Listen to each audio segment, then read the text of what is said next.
You ask Tiger to solve. This deals with linear equations with one unknown. The final result is x equals 5. Let's solve it step by step. Group all x terms on the left side of the equation. Subtract 6x from both sides. Group like terms.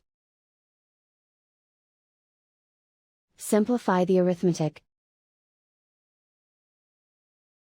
Group like terms. Simplify the arithmetic. Group all constants on the right side of the equation.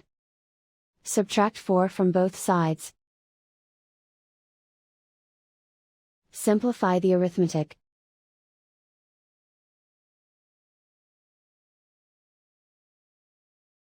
Isolate the x. Divide both sides by -4. Cancel out the negatives. Simplify the fraction. Cancel out the negatives.